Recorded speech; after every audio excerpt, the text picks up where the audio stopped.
it's March 28th already. Wow. Anyway, today is another recipe for March Candy Madness, and this recipe comes from the new ball candy book that I got last month. I'm going to make honey ginger carrots today, so I'm going to bring you along. At least I think it's March 28th. I'm actually filming this in February. I have some carrots in the fridge that need to be used before they go bad. So let me turn the camera around. Let me show you what I'm going to do.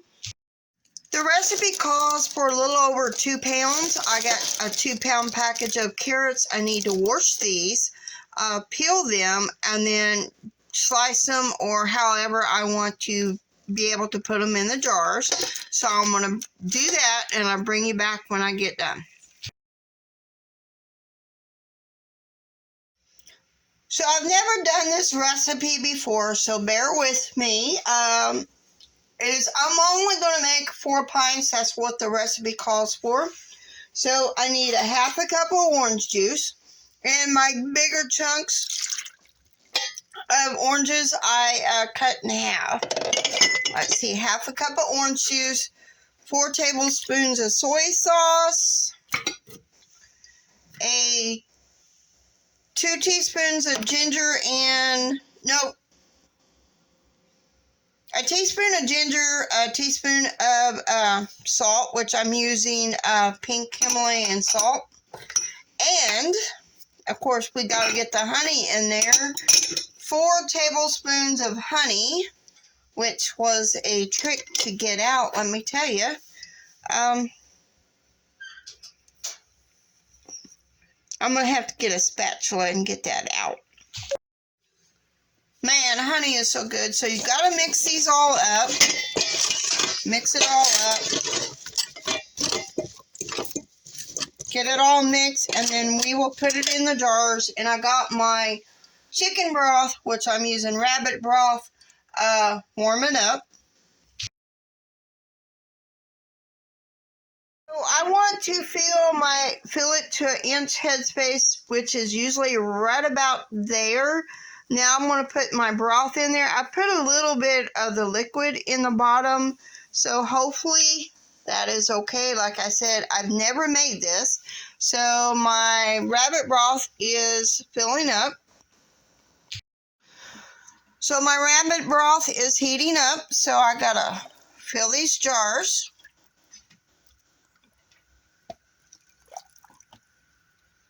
And I only got 3 pints. Now I need to debubble, try to get all the air out of it I can. Let me move this deal so you can see better. Try to get all the air out I can. And this is all the carrots. Maybe mix some of that soy sauce mixture in there. I might be able to add a little bit more of the broth. I'm not 100% sure. But I want to make sure I get all of the air out of all 3 jars. Then I will wipe the rims of the jars with vinegar before putting the lids on. So that looks good. So I'm going to wipe the rims of the jar and add some water, probably about 1.5 cups, I think, for my pressure cooker. So I'm going to wipe the rims of the jars, put the lids on, only finger tight. You don't want to be really tight on your lids. Like I said, I'm not a very good,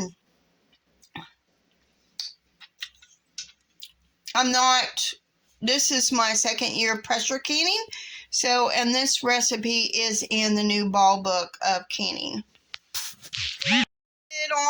I got them in there. 3 pints in there of the honey ginger carrots. Got a little bit of water in there. Like I said, probably about 2 cups of water in there. Now I'm going to put the lid on and wait for it to steam out of here for 10 minutes. And then I will put my 10 pounds of pressure on. I meant 10 pounds of weight on. So I gotta let this steam first for 10 minutes. Let it steam. I'll come back and show you what I'm talking about. It's a steady stream. Now I need to put on my timer for 10 minutes before I put my weight on. 10 pounds of pressure on it. And now we gotta wait until this starts dancing. And of course my pressure thing needs to be up, that it's gone to pressure. But it may not be 10 pounds for your area. Just look and see on how high your altitude is or something or other. I really don't understand that part of this pressure cooking. Like I say, I'm fairly new, but now I've got to wait for this to start dancing, and then I'll bring you back. Look at it go. It's a dancing. So I'm going to put my timer for 25 minutes, and we're going to let it dance like that for 25 minutes. Dance, dance, dance, baby, dance, dance, dance. Now we've done with our 25 minutes of it dancing. Now I need to let it come down to pressure, which I didn't realize you were supposed to do that. Usually I would just lift this weight off, but I need to let it set here and come down to pressure. Let it set for about 10 minutes or so, and then I will open the lid, crack it open a little bit, and then let it set another 5 to 10 minutes, and then I will be bringing the jars out of the canner. So I'll bring back when I have the jars out of the canner and show you what they look like. So see y'all later. Now, don't these look lovely? Now these need to set at least 24 hours before I move them, and I will put a label, mark it on the top of the lid to top of here to let me know what they are. But aren't they lovely? These 3 pints will be going on my shelf.